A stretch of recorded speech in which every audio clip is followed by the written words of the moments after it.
Será que Israel conta para si mesma as histórias certas? Hoje vamos falar sobre Pesach, economia, o exército, a lei e a narrativa fundamental da existência judaico-israelense. Eu sou Ilana Mazel Diamante, diretora executiva do Fórum Israelense de Lei e Liberdade, e este é o Basic Law. Toda religião, todo país, toda nação tem suas próprias histórias que a moldam. E com a Pessah chegando esta semana, os judeus estão entrando em um período de histórias fundamentais que formam quem somos e qual é a nossa relação com Deus. Aqueles que conhecem o calendário judaico sabem que a Pesach é o primeiro feriado celebrado após o Ano Novo Judaico do 1º de Nissan, um dos 4 anos novos do calendário judaico, sendo Rosh Hashanah o mais conhecido. Isso não é como a velha piada do judeu preso em uma ilha deserta que constrói 2 sinagogas e, ao ser resgatado, perguntam: por que 2 sinagogas para uma pessoa só? Ele os olha, incrédulo, e diz: essa é a sinagoga que frequento. E aquela é a sinagoga que eu não frequento. Os 4 anos novos judaicos não são uma questão de atitude. Você não pode escolher entre eles. Cada um marca algo distinto. Rosh Hashanah é a demarcação do ano para o julgamento. O 1º de Elul é o dízimo do gado. Tu Bishvat é o ano novo das árvores. O 1º de Nissan, que é o mês em que ocorre a Pesach, é o momento a partir do qual contamos o reinado dos reis e nossos festivais. Então, a Pesach é, no sentido religioso mais preciso, o primeiro feriado do ano judaico. Comemorando o êxodo do Egito, esse feriado marca o momento em que o povo hebreu se torna uma nação israelita. Os judeus a chamam de Shagasherut, o Festival da Liberdade. No Pesach, somos instruídos a reviver a jornada rumo à liberdade, a sentir a crueldade dos opressores, a assistir às 10 pragas se desenrolando diante dos nossos olhos, a abraçar a grandiosidade do milagre da redenção. E em uma época em que tantos israelenses já sentem que estão vivendo um momento crucial da história, essa orientação tem um peso especial. A institucionalização da memória como um elemento essencial para a sobrevivência nacional é algo único da civilização judaica. Moisés instrui os israelitas sobre como contar a história da redenção para seus filhos antes mesmo de saírem do Egito. Identidade é algo que você constrói e reconstrói a cada ano à mesa com a próxima geração, relembrando as anteriores. O tema da memória como essencial para uma vida plena está presente em todo o calendário judaico. Para quem observa o Shabat, o mandamento é duplo e intencional. Em Êxodo, Zacor, lembre-se do Shabat, recorde a aliança, saiba quem você é. E em Deuteronômio, Shamor, guarde-o, haja de acordo, viva por ele. O Shabat não é apenas descanso, é um testemunho semanal sobre a criação, sobre a aliança, sobre quem é o povo judeu e qual é o seu propósito. 7 semanas após, o Pesach vem Shavuot, o festival da colheita e o aniversário da entrega da Torá no Sinai. Se Pesach é o nascimento da nação como uma entidade conceitualmente distinta e livre, Shavuot é sua constituição, o conjunto de princípios que nos permite manter esse status. E entre esses 2 grandes polos da primavera judaica, Israel inseriu uma sequência que condensa toda a experiência judaica do século XX em um único mês. Yom HaShoah, a dor da destruição. Yom HaZikaron, o dia da memória, a dor do sacrifício. E Yom Ha'atzmaut, nosso dia da independência, a celebração do fato de que, contra toda previsão racional, estamos aqui. Talvez essa seja a sequência mais extraordinária de qualquer calendário nacional do mundo. Isso faz parte da nossa lei. O Estado moderno de Israel também se baseia em uma narrativa. Histórias, romances e poemas foram uma parte fundamental da reconstrução da vida nacional judaica antes mesmo de o Estado existir. Herzl publicou Alt Neuland, Terra Velha Nova, em 1902. Romance utópico sobre tornar a Palestina uma terra tecnológica e igualitária, já em parte realizado. E daqui vem um dos lemas mais conhecidos entre os sionistas, Im tirtzu ein zo agada. Se você quiser, não é um sonho. O líder sionista revisionista Zev Jabotinsky, que também era jornalista, poeta, orador e romancista, traduziu o poema de Nachman Bialik, Na Cidade do Massacre, escrito após o pogrom de Kishinev. Jabotinsky atribuiu a esse poema a origem dos movimentos de autodefesa judaicos anteriores ao Estado. São apenas dois exemplos em que a história sobre quem somos e quem seríamos vem antes da realidade. Não foram apenas as histórias bíblicas que nos mantiveram como nação e nos restauraram como soberanos. Adicionamos textura ao antigo mito. Juntas, elas são a chave para o nosso futuro, e isso me leva ao meu ponto central. Veja, em muitos setores da vida pública israelense, histórias e condutas acabaram se separando. Não estamos aqui para atribuir culpa, isso é contraproducente, mas precisamos trazer o comportamento, as políticas e a vida institucional de volta ao alinhamento com as histórias em que dizemos acreditar a nosso respeito. Vamos falar da economia? A história de inovação de Israel é realmente incrível. O setor de alta tecnologia agora representa cerca de 18% do PIB de Israel e quase metade de todas as exportações israelenses. Waze, ICQ, Checkpoint, Mobileye, Domo de Ferro, IA, mais empresas listadas na Nasdaq do que qualquer país fora dos Estados Unidos, Canadá e China. Cerca de 11% da força de trabalho gera 25% de todos os impostos de renda. Agora, isso é um verdadeiro milagre e merece cada palavra de reconhecimento que recebe. Mas a história da nação das startups cobre cerca de 10% dos trabalhadores israelenses, e para o restante, o cenário é diferente. Israel é cada vez mais descrito como uma economia dual, um setor de exportação globalmente competitivo, coexistindo com extensas áreas de baixa produtividade. Excesso de regulamentação e estagnação burocrática causam séria decadência em outros setores da economia. A história de um Estado fundado na engenhosidade e autossuficiência contrasta de forma desconfortável com monopólios protegidos, gargalos regulatórios e um setor de construção que gera crises habitacionais ano após ano. Nós conhecemos essa história. Nós conhecemos nossas capacidades incríveis. O desafio é redirecioná-las para alinhar nossa realidade com a imagem de nós mesmas que valorizamos tanto.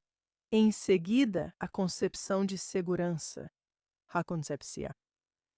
A palavra significa algo entre uma doutrina, uma visão de mundo e uma ilusão confortável.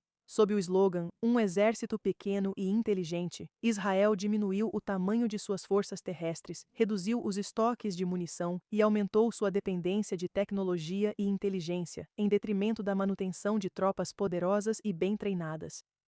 Israel dizia que não era mais um país na linha de frente, mas sim uma sociedade mediterrânea voltada para a tecnologia que superara antigas questões existenciais.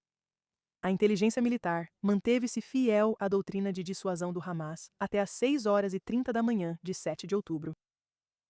Agora, essa história vem se reescrevendo há vários anos e ainda não chegou ao fim. Mas a disputa sobre a comissão de inquérito, por exemplo, que já discutimos antes neste programa, é literalmente uma disputa pelo direito de definir a narrativa. Qual versão fica marcada na memória nacional? Qual é silenciosamente enterrada e no que Israel se transforma como resultado disso? Não podemos fugir da responsabilidade de criar essa narrativa de uma forma significativa e honesta. E por fim, só por um minuto vamos falar sobre o direito. Porque para um país sem constituição, Israel gerou um corpo notável de doutrina, controvérsia e conflito institucional. A expressão Estado de Direito foi usada como arma de maneiras que corroeram aquilo que ela deveria proteger. Tribunais usaram isso para justificar expansões do poder judicial não legisladas.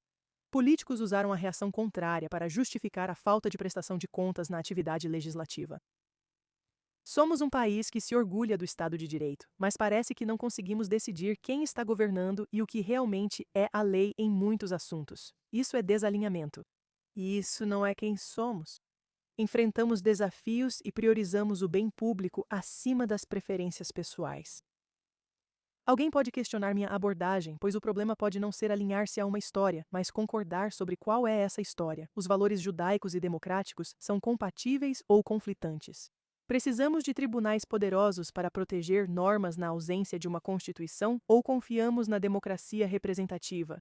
Sim, com Constituição ou sem Constituição? Essas são questões reais, que não descarto. Minha carreira, na verdade, é dedicada a promover o debate sobre elas. Prefiro deixar essas discussões para outro episódio por enquanto. E tenho confiança de que, se conduzirmos esses debates com boa fé e de maneira intelectualmente honesta, chegaremos a um consenso saudável ou, pelo menos, a um caminho a seguir.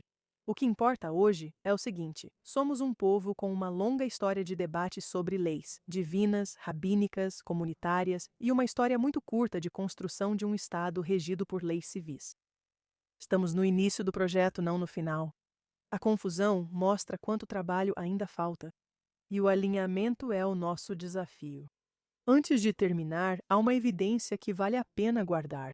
Veja, após o dia 7 de outubro, o Instituto de Políticas do Povo Judeu descobriu que, entre os menores de 25 anos, a geração de soldados, 1 em cada 3, relata observar mais tradições do que antes. 1/3 dos jovens judeus em Israel diz que está rezando mais. Algo passou pela sociedade israelense que não foi colocado lá por políticas do governo ou decretos rabínicos. E não é só isso. Veja, Israel ficou em 8º lugar em 2020 no Relatório Mundial da Felicidade, mesmo no meio de uma guerra multifrontal de 2 anos e meio. Os pesquisadores observam que a classificação reflete camadas estruturais mais profundas da saúde da sociedade, e não a turbulência do momento. E esse é exatamente o ponto. Israel também tem a maior taxa de fertilidade do mundo desenvolvido, 2,9 filhos por mulher, quase o dobro da média da OCDE. Quando uma sociedade em crise ainda escolhe ter filhos nessa proporção, ela está demonstrando confiança no futuro. E tudo isso nos mostra que a história fundamental de Israel é forte. Os israelenses, sob pressão, buscam a identidade judaica, a oração, a linguagem da aliança e da memória, e buscam uns aos outros e a próxima geração. A alma desta nação não é o problema. A questão é apenas se e como estamos construindo instituições que sejam dignas dela. E esse é o trabalho de alinhamento, não com qualquer história, mas com as melhores que temos. Histórias sobre nossa melhor versão e todo o nosso potencial. Temos a obrigação de abraçar essas narrativas e tomar medidas que correspondam a elas em como governamos, como construímos, como debatemos e como tratamos uns aos outros. E especialmente agora, neste momento, tanto no calendário judaico quanto no israelense, com todas as comemorações e celebrações que nos aguardam este mês, podemos nos lembrar disso e lembrar de levar isso a sério. Esse desafio de como cultivar tanto as pessoas quanto as ideias necessárias para conduzir este país rumo à segurança, prosperidade e coesão é algo fundamental para o Fórum Israelense de Lei e Liberdade e para o Centro Queirut, onde estamos. De forma mais ampla, esse é o desafio da nossa geração, cujo trabalho de construir este país não será menos importante do que as missões que eles realizaram fardados. E nesse sentido, preciso expressar uma imensa, imensa gratidão aos reservistas que atenderam ao chamado tantas vezes nos últimos 2 anos e meio, absorvendo o custo desta guerra de forma extremamente pessoal. Entre estudantes de direito e jovens advogadas, já perdemos a conta. Serviço de reserva agregado após atingir 50 mil dias desde 7 de outubro, com pessoas servindo de 150 até mais de 800 dias. Colocando suas carreiras, seus estudos e suas famílias em espera repetidas vezes, porque a história do nosso povo exigiu isso delas. O Pesach nos lembra de nos vermos como parte de uma história contínua, de fazê-la viver em nosso tempo e de transmiti-la àqueles que virão depois de nós. E este Pesach, talvez especialmente em um ano de eleições, é um bom momento para começar a fechar as lacunas na vida civil do nosso país também. Se quisermos, não é um sonho. Agora, uma palavra final para quem procura boas causas nesta temporada além do Centro Queirut e da JNS-TV. 2 dos meus favoritos são o Ashomar Dash, que apoia agricultores e comunidades agrícolas na linha de frente em Israel e atualmente faz campanha para financiar abrigos necessários em terras agrícolas estratégicas do país. Também tem o Magen David Adom, serviços de emergência cujos voluntários têm sido indispensáveis durante toda esta guerra. Links disponíveis na descrição do programa. E, finalmente, para quem comemora, Chag Pesach Kasher Vesameach e Chag Sherut Sameach.